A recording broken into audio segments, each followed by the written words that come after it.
Selamat siang untuk kita semua. Yang terhormat Bapak Ironi Mustangi, SPD, NPD, selaku dosen pembimbing 1. Yang terhormat Ibu Erdi G. Boylan, SSI, MSc, selaku dosen pembimbing kedua. Pertama-tama saya akan perkenalkan diri. Nama saya Desi Ratanata Devalo, program studi pendidikan kimia, Fakultas Ilmu Keguruan dan Pendidikan, Universitas Katolik Widya Mandira Kupang. Di sini saya akan presentasikan proposal yang berjudul Pengembangan Media Praktikum untuk Meningkatkan Hasil Belajar Siswa pada Materi Sistem Koloid kelas 11 IPA SMA Negeri Tepas. Subpokok yang akan dibahas: bab 1 mengenai latar belakang, rumusan masalah, tujuan penelitian, manfaat penelitian, dan batasan masalah. Bab 2 tentang kajian pustaka. Bab 3 tentang metode.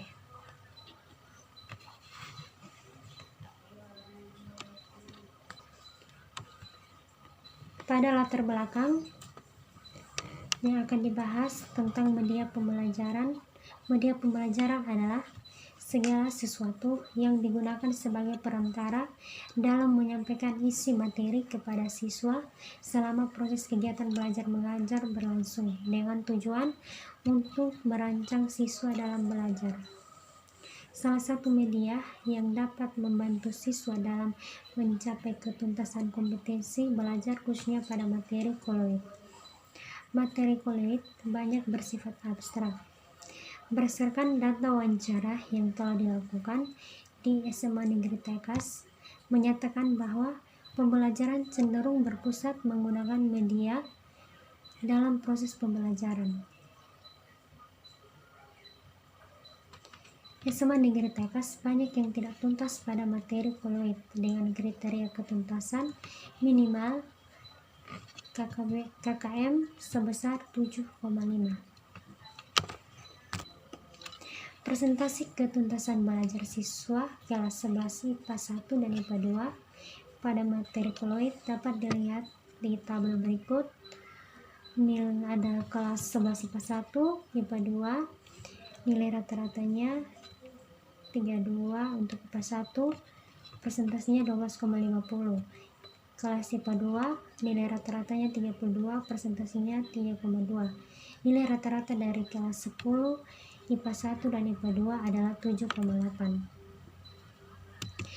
Penyebab rendahnya hasil belajar disebabkan saat pembelajaran guru hanya meminta siswa membaca materi koloid. Guru tidak menjelaskan materi secara menyeluruh. Metode belajar siswa adalah metode praktikum laboratorium untuk meningkatkan hasil belajar siswa. Metode pembelajaran praktikum laboratorium adalah metode mengajar yang memberikan kesempatan kepada siswa untuk memahami suatu objek langsung dengan cara menggali, menganalisis, dan hipotesis dalam membuat kesimpulannya, dan benda-benda konkret atau model-model dan dilakukan di laboratorium. Kegiatan belajar mengajar lebih berpusat kepada siswa daripada terhadap guru. Pelaksanaannya bisa secara individu dan kelompok. Secara individu dipakai agar siswa bisa mandiri, dan cara kelompok agar terjadinya kerjasama. Yang ke-B adalah rumusan masalah. Rumusan masalah di sini yang pertama, bagaimana kelayakan media video praktikum yang dikembangkan dalam pembelajaran kimia pada materi kelas 11 IPA SMA Negeri Tekas. Rumusan masalah yang kedua, bagaimana hasil belajar siswa terhadap pembelajaran materi koloid menggunakan video praktikum yang telah dikembangkan. Tujuan penelitian yang pertama, mengetahui kelayakan media video praktikum yang dikembangkan pembelajaran kimia pada materi koloid kelas 11 IPA SMA Negeri Tekas. Tujuan yang kedua, mengetahui hasil belajar siswa terhadap pembelajaran materi fluid menggunakan media video praktikum. Manfaat penelitian. Manfaat penelitian ini yang pertama, manfaat teoritis. Manfaat teoritis ini, penelitian diharapkan menjadi bahan kajian penelitian yang relevan oleh para peneliti yang lain, mengembangkan maupun meneliti sejenis yang memperluas sebagai kelengkapan kaitan pustaka. Manfaat praktis. Penelitian ini diharapkan dapat memberi manfaat bagi semua pihak yang terlibat dalam pembelajaran kimia, baik peserta didik, guru, penulis maupun lembaga. Manfaat bagi guru, media dapat digunakan sebagai alat bantu mengajar dan merencanakan keaktifan guru dalam mengembangkan media pembelajaran. Manfaat bagi siswa, dapat menambah wawasan tentang berbagai macam media pembelajaran, meningkatkan motivasi siswa untuk menggunakan media praktikum, dan sebagai visualisasi hal-hal yang masih abstrak dalam mempelajari materi fluid. Manfaat bagi peneliti, mengetahui informasi mengenai pencapaian ketuntasan pada kompetensi belajar siswa setelah menggunakan video praktikum pada materi fluid. Yang berikut, batasan masalah. Batasan masalah ini yang pertama, penelitian ini dilakukan di SMA Negeri Taikas. Yang kedua, subjek penelitian ini adalah siswa kelas 11 IPA SMA Negeri Taikas. Yang ketiga, objek penelitian itu yaitu hasil belajar pada materi fluid. Yang berikut, media pembelajaran kimia pada penelitian ini adalah menggunakan media video pembelajaran materi fluid. Kualitas video meliputi tampilan dan isi video pembelajaran pada materi fluid. Yang terakhir, hasil belajar materi fluid yang dilihat dari aspek pengetahuan. Sekarang kita akan masuk ke bab 2 tentang kajian pustaka. Yang pertama, belajar. Pengertian belajar. Belajar dalam pengertian luas dapat diartikan sebagai kegiatan psikofisik menuju ke perkembangan pendidikan seutuhnya. Kemudian dalam arti sempit, belajar dimaksud sebagai kegiatan menuju terbentuknya kepribadian seutuhnya. Tujuan belajar untuk mendapatkan pengetahuan, untuk menambah konsep dan pengetahuan, untuk membentuk sikap dan kepribadian. Perkembangan media pembelajaran. Pengembangan adalah proses atau langkah yang dilakukan untuk membuat atau menyempurnakan sebuah produk yang sesuai dengan acuan kriteria produk yang dibuat. Tujuan dari penelitian dan pengembangan ini dibuat untuk menghasilkan sebuah produk melalui proses pengembangan dan menilai perubahan-perubahan yang terjadi dalam kurun waktu tertentu akibat dari produk yang dibuat tersebut. Proses pengembangan media pembelajaran berbasis video pada materi fluid menggunakan metode penelitian dan pengembangan research and development. Metode ini bertujuan untuk menghasilkan sebuah produk baru melalui proses pengembangan. Model penelitian dan pengembangan yang digunakan pada penelitian ini adalah model pengembangan perangkat 4D atau 4D. Disarankan oleh Sivasyalam, Tyagarajan, Dorothy S. Samuel, dan Melvin E. Samuel pada tahun 1974. Model ini terdiri dari 4 tahap, yaitu define, design, development, dan disseminate, atau dapat pastikan menjadi model 4D, yaitu pendefinisian, perancangan, pengembangan, dan penyebaran. Yang berikut media pembelajaran. Pengertian dari media pembelajaran ini adalah alat menyampaikan atau mengantarkan pesan-pesan pembelajaran. Apabila media ini membawa pesan-pesan atau informasi yang bertujuan instruksional atau mengandung maksud-maksud pembelajaran, maka media itu disebut media pembelajaran. Manfaat dari media pembelajaran yang pertama, memperluas cakrawala sajian materi, menyajikan sesuatu yang sulit tidak diadakan atau yang terlalu kecil. Yang ketiga, menambah kemenarikan tampilan materi sehingga meningkat. Yang keempat, motivasi dan minat serta pengambilan perhatian siswa untuk fokus. Yang kelima, mengikuti materi yang disajikan sehingga diharapkan efektivitas belajar meningkat. Berikut, meningkatkan efisien proses pengembangan karena dapat menjangkau siswa di tempat yang berbeda-beda dalam ruangan yang lingkupnya tak terbatas. Yang berikut, memecahkan masalah pendidikan atau guruan dalam lingkup mikro maupun makro. Yang berikut, pengembangan video pembelajaran. Pengembangan media pembelajaran ini menurut Dirianto, media video adalah segala sesuatu yang memungkinkan sinyal audio dapat dikombinasikan dengan gambar bergerak secara sekuensial. Video merupakan suatu medium yang sangat efektif untuk membantu proses pembelajaran, baik untuk pembelajaran massal, kelompok, maupun individu. Video merupakan media yang menggabungkan aspek audio dan aspek visual. Kedua aspek tersebut dikemas sedemikian rupa sehingga dapat menyampaikan 5 bentuk informasi, yaitu gambar, garis, simbol, suara, dan gerakan yang dikemas secara terpadu.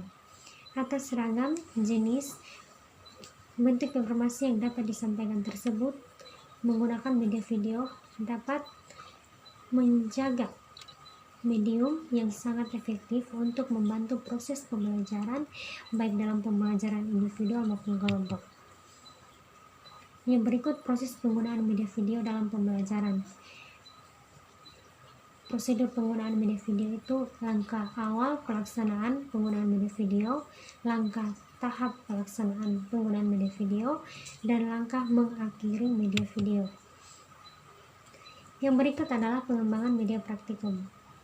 Metode pembelajaran praktikum laboratorium menurut Ruseffendi adalah metode mengajar yang memberikan kesempatan kepada siswa untuk memahami suatu objek langsung dengan cara mengkaji, menganalisis, menemukan secara induktif melalui diskusi, merumuskan dan menganalisis hipotesis, dan membuat kesimpulannya, dan benda-benda konkret atau model-model yang dilakukan di laboratorium.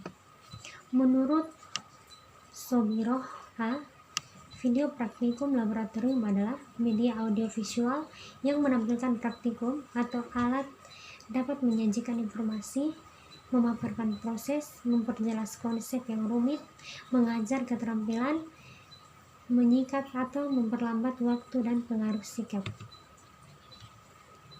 Tujuan praktikum. Secara garis besar, praktikum sering dikatakan dengan beberapa tujuan. Untuk memotivasi siswa, sebab kegiatan praktikum pada umumnya menarik bagi siswa sehingga mereka lebih termotivasi untuk belajar sains. Untuk mengajar keterampilan dasar ilmiah, untuk meningkatkan pemahaman konsep, untuk memahami dan menggunakan metode ilmiah, untuk mengembangkan sikap-sikap ilmiah. Kelebihan dan kekurangan media praktikum. Yang pertama, kelebihan: melibatkan secara aktif fisik, pikiran, dan emosi peserta didik sehingga mempertinggi hasil belajar. Meningkatkan kadar keterampilan peserta didik, membangkitkan motivasi dan rasa percaya diri. Biasanya praktek itu dapat menghasilkan benda yang bermanfaat. Kekurangan: seringkali memerlukan fasilitas yang banyak, memerlukan banyak waktu untuk kelas yang besar, pengawasannya kurang efektif kalau instrukturnya terbatas. Yang berikut hasil belajar siswa.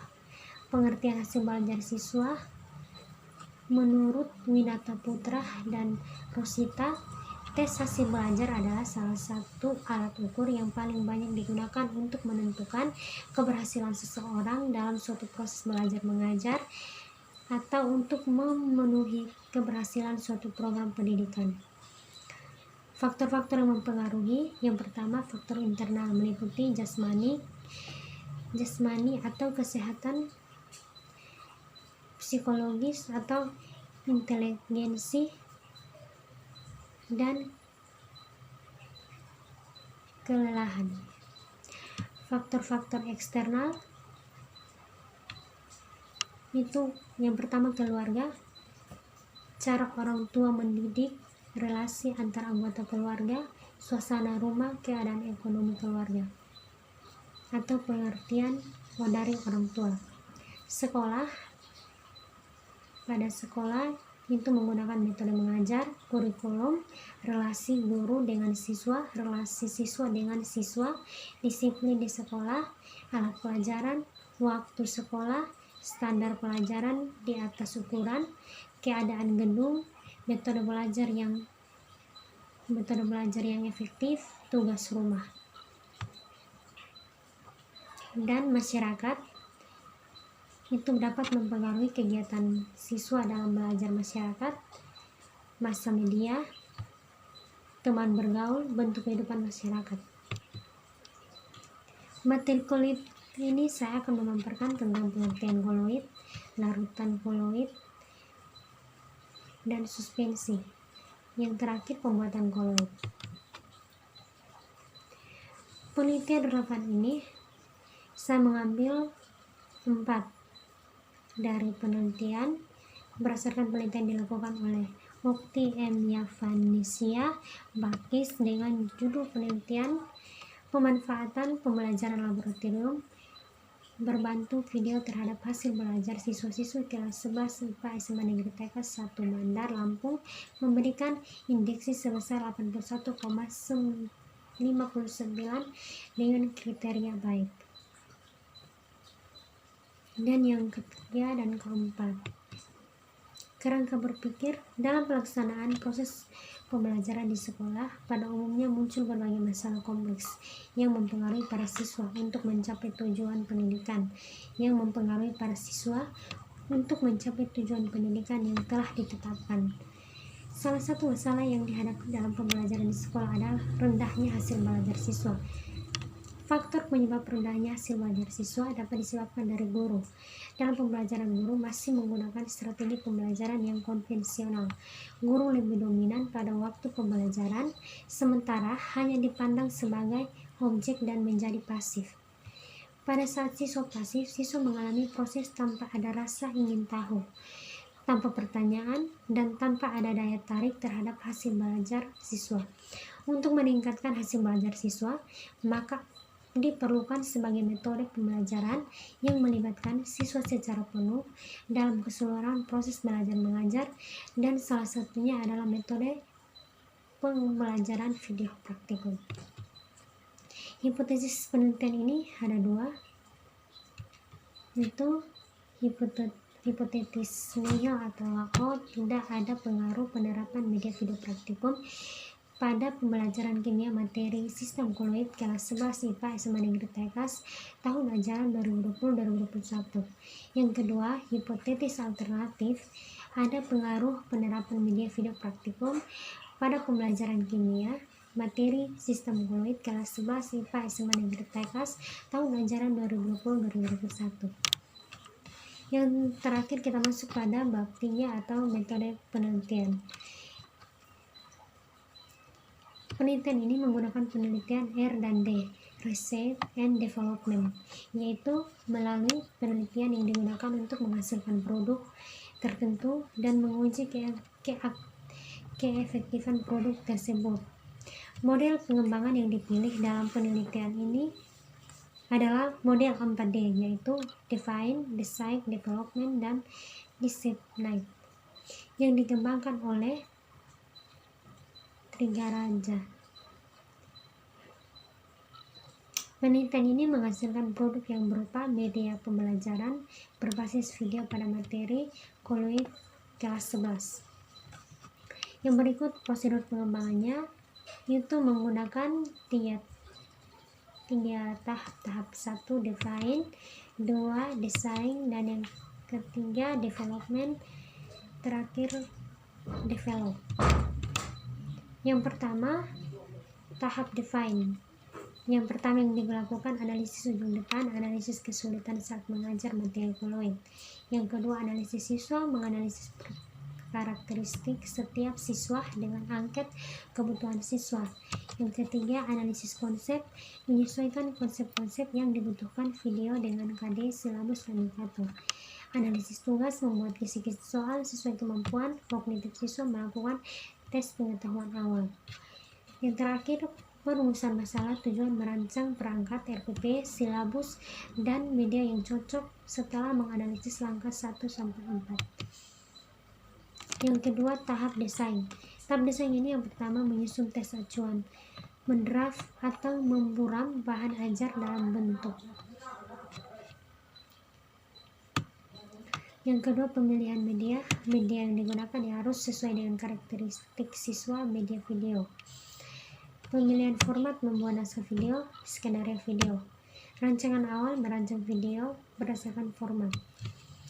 Tahap ketiga, validasi ahli, lembaran validasi ahli materi dan media. Tahap yang ketiga adalah develop. Develop ini adalah menyebarkan media ke YouTube. Populasi yang saya gunakan di sini, penelitian dilakukan di SMA Negeri Tegas. Penelitian ini dilakukan pada semester genap tahun ajaran 2020-2021, yaitu pada bulan Januari sampai Juni 2021. Sampel yang saya gunakan yaitu populasi. Yang pertama, populasi dalam kajian ini adalah seluruh siswa SMA Negeri Tegas kelas 11 IPA tahun ajaran 2020-2021. Sampel yang saya gunakan di sini adalah siswa kelas 11 IPA SMA Negeri Tegas tahun ajaran 2020-2021. Desain uji coba. Desain uji coba ini yang pertama subjek uji coba dilakukan secara responden ahli media. Yang kedua, responden ahli materi, dan yang ketiga, responden penggunaan. Teknik dan instrumen pengumpulan data. Yang pertama itu teknik pengumpulan data. Teknik pengumpulan data yang saya gunakan di sini adalah wawancara, studi dokumen, dan angket atau kuesioner. Yang kedua, instrumen pengumpulan data yang di sini adalah instrumen untuk ahli media, untuk ahli materi, dan instrumen untuk penggunaan. Yang terakhir adalah hasil belajar. Analisis pengembangan media-video pembelajaran terhadap hasil belajar dapat dianalisis dengan persamaan endgain yang dikemukakan Lestari dan Yohan Negara pada tahun 2015. Analisis endgain untuk melihatkan pengembangan dapat digunakan rumus seperti endgain skor post-test kurang skor post-test per skor maksimum ideal kurang skor pretest. Yang terakhir di sini adalah tinggi rendahnya nilai endgain ditentukan berdasarkan kriteria pada tabel berikut. Nilai endgain yang di sini misalnya endgain yang besarnya 0,70, kriterianya tinggi. Sedangkan 0,30 kurang lebih dari endgain, kurang lebih dari 0,7, kriterianya sedang. Dan endgainnya kurang lebih dari 0,30, maka kriterianya rendah. Presentasi dari saya, lebih dan kurangnya saya mohon maaf. Terima kasih.